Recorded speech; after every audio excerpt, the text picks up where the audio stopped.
Hello. Welcome to my channel. अच्छा, last time हमने bookkeeping और अकाउंटेंसी में डिफरेंस देखा था। और मेथड ऑफ अकाउंटिंग्स क्या होते हैं, और कैश बेसिस ऑफ अकाउंटिंग और अक्रूवल बेसिस ऑफ अकाउंटिंग और हाइब्रिड बेसिस ऑफ अकाउंटिंग हमने किया था। अब कुछ छोटे छोटे कंसेप्ट है ये फर्स्ट चैप्टर में, जिसके बेसिस पे अपना अकाउंटिंग होता है। तो वो हम कॉन्सेप्ट पढ़ते हैं, काफी इंपॉर्टेंट कॉन्सेप्ट है, छोटे छोटे हैं, फटाक से समझ में आ जाएगा, कोई रॉकेट साइंस नहीं है। बट ध्यान से देखना, क्योंकि ये बहुत जगह यूज होने वाले हैं। तो सबसे पहले हम स्टार्ट करते हैं टाइप्स ऑफ ट्रांजेक्शन पे। ठीक है। तो ट्रांजेक्शन मेनली कितने टाइप के होते हैं? सबसे पहले ये दो पार्ट में डिवाइड होता है, एक monetary transaction, non monetary transaction. ठीक है। Monetary transaction as name suggest, इसके अंदर मनी का इन्वॉल्वमेंट होता है, इसके अंदर मनी का इन्वॉल्वमेंट नहीं होता है। ठीक है। तो मनी का इन्वॉल्वमेंट होता है, उसमें भी दो टाइप के ट्रांजेक्शन आ जाते हैं। ठीक है। तो सबसे पहले अपन मॉनेटरी ट्रांजेक्शन क्या होते हैं वही देख लेते हैं। ठीक है। तो मॉनेटरी ट्रांजेक्शन में एक तो आता है कैश ट्रांजेक्शन, और दूसरा होता है क्रेडिट। ठीक है। तो कैश ट्रांजेक्शन क्या होते हैं? जहाँ पे इंस्टेंट कैश का इन्वॉल्वमेंट होता है, इंस्टेंट कैश इन्वॉल्वमेंट। ठीक है। जैसे आप किसी शॉप पे गए, ठीक है, वो शॉप पे गए आप, और आपने कुछ सामान मांगा। जैसे एक पेन खरीदा आपने, ठीक है, शॉपकीपर से। शॉपकीपर ने बोला 10 रुपए का पेन है, आपने पेमेंट किया और ट्रांजेक्शन खत्म। आपने 10 रुपए पेमेंट किया और आपने एक पेन ले लिया। तो ये कैश ट्रांजेक्शन हो गया, इंस्टेंट कैश का पेमेंट हो गया। ठीक है। फिर क्रेडिट ट्रांजेक्शन क्या होता है? आप सिमिलर एग्जांपल ले लेते हैं। आप शॉपकीपर के पास गए और आपने बोला मुझे एक पेन चाहिए। शॉपकीपर ने बोला 10 रुपए का। तो आपने बोला ठीक है, मुझे पेन दे दो, लेकिन मैं पेमेंट अभी नहीं कर सकता, मैं पेमेंट आपको 10 दिन बाद दूंगा। ठीक है। तो पेमेंट का इन्वॉल्वमेंट, कैश का इन्वॉल्वमेंट कब हो गया? 10 दिन के बाद। आप ट्रांजेक्शन तो हो गया, आप पेन लेके घर पे चले गए। ठीक है। और आप पेमेंट कब करोगे? After 10 days. ठीक है। तो 10 डेज के बाद आप पेमेंट होएगा। तो ये जो ट्रांजेक्शन होता है, आप मतलब आपको उस दुकानदार ने, उस शॉपकीपर ने कितने दिन का क्रेडिट दे दिया? 10 दिन का। तो ये जो क्रेडिट जिस ट्रांजेक्शन में मिलता है वो ट्रांजेक्शन होते हैं क्रेडिट ट्रांजेक्शन।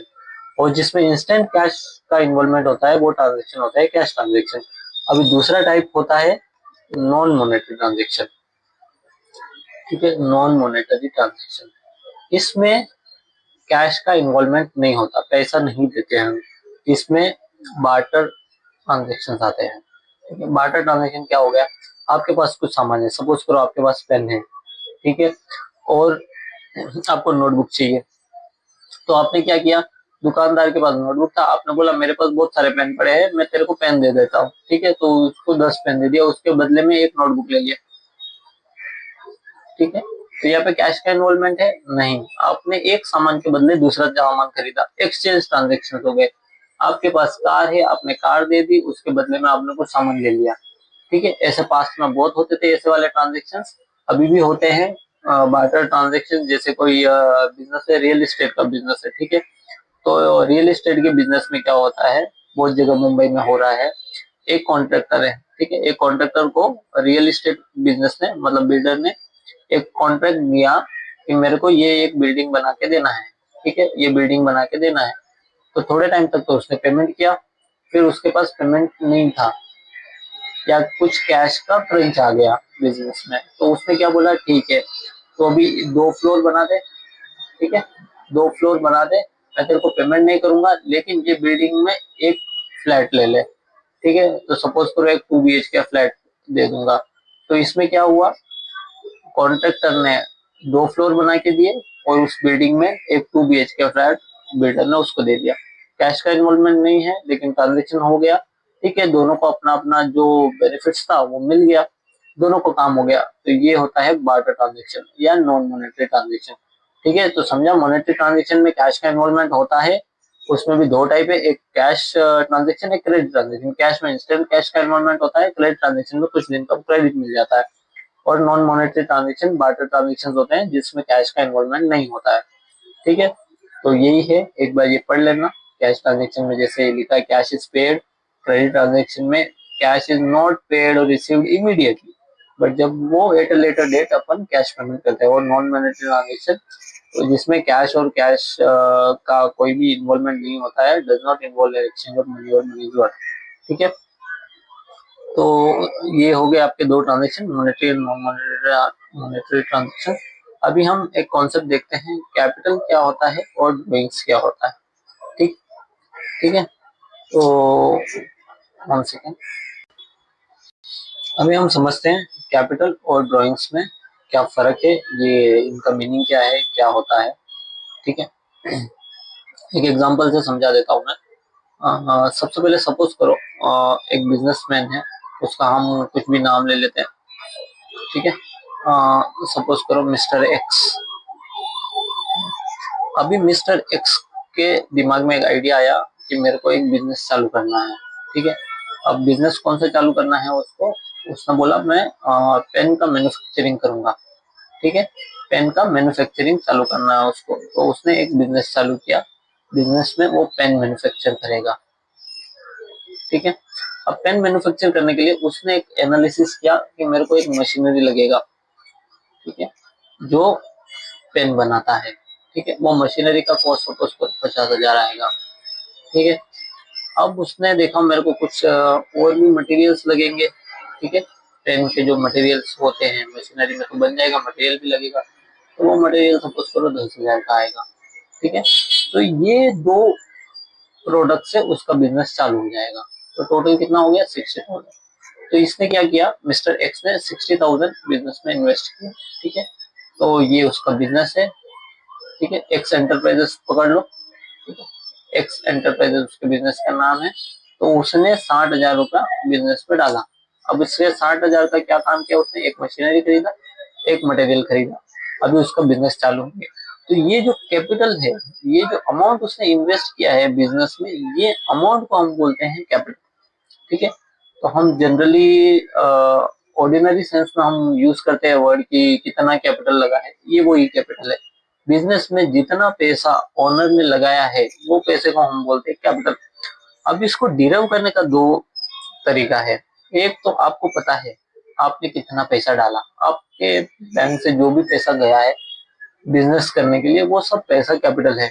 दूसरा एक और तरीका है ये डिराइव करने का, उसको हम बोलते हैं असेट माइनस लाइबिलिटी मेथड।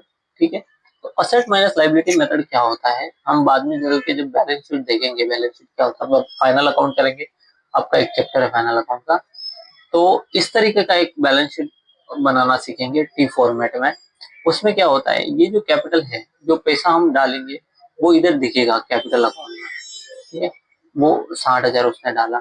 अब ये 60,000 का यूटिलाइजेशन क्या है वो सामने दिखता है। मतलब ये सब जो आपको ये साइड जो दिख रहा है, ये सब है सोर्स, कहाँ से पैसा आया है। और ये साइड का जो पार्ट होता है ये होता है एप्लीकेशन ऑफ फंड। इसको दूसरी तरीके से हम जैसे भी बोल सकते हैं, ये सब होते हैं असेट्स और ये साइड का होता है लाइबिलिटी। मतलब ये लाइबिलिटी है बिजनेस के ऊपर कि ये पैसा उसको चुकाना है बाहर, और ये पैसा ये दिखाता है कि वो पैसा कहाँ कहाँ यूटिलाइज हुआ। तो यहाँ पे सबसे पहले मेरा एक मशीनरी आ जाएगा।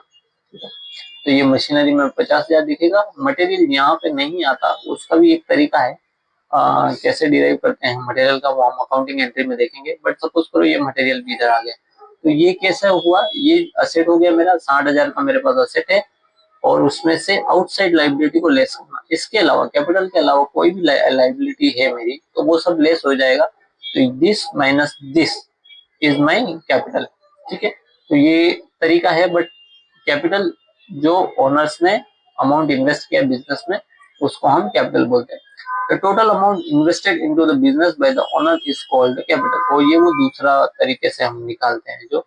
अब ड्राइंग्स क्या होता है, ये बिजनेस में जैसे इसने 60,000 रुपए डाला, ये बिजनेस में 60,000 मिस्टर एक्स ने इन्वेस्ट किया। अब सपोज करो उसको पैसा निकालना है बिजनेस से, कुछ काम आ गया, चलो उसके बच्चे की स्कूल फीस भरनी है। ठीक है, तो उसने क्या किया, ये बिजनेस में से 60,000 डाला था, उसने 10,000 रुपया विड्रॉ कर दिया। तो ये पर्सनल यूज के लिए जो बिजनेस से पैसा विड्रॉ किया जाता है उसको बोलते हैं ड्रॉइंग्स। ठीक है, तो ड्रॉइंग समझा, आपके बिजनेस में से जो भी पैसा आपने निकाला है for personal use, that amount will be termed as drawing. ठीक है, यहाँ पे आप देख लो एक बार ड्राइंग का मतलब क्या होता है। द अमाउंट ऑफ कैश और वैल्यू ऑफ गुड्स असेट, कुछ भी निकाल सकता है। आपने कैश निकाला मेरे एग्जांपल में, या कोई गुड्स मटेरियल निकाल दिया आपके पर्सनल यूज में, जैसे पेन में कुछ ऐसा रॉ मटेरियल था जो आपने खरीदा बिजनेस में, वो आपको पर्सनल यूज के लिए चाहिए, वो आपने निकाला बिजनेस से। या कोई असेट निकाला, मशीनरी जैसे खरीदे थे कुछ पार्ट, वो आपने पर्सनल यूज के लिए बिजनेस से निकाल दिए। तो वो जो भी चीज है withdrawn from the business by the owner for personal use is called as drawing.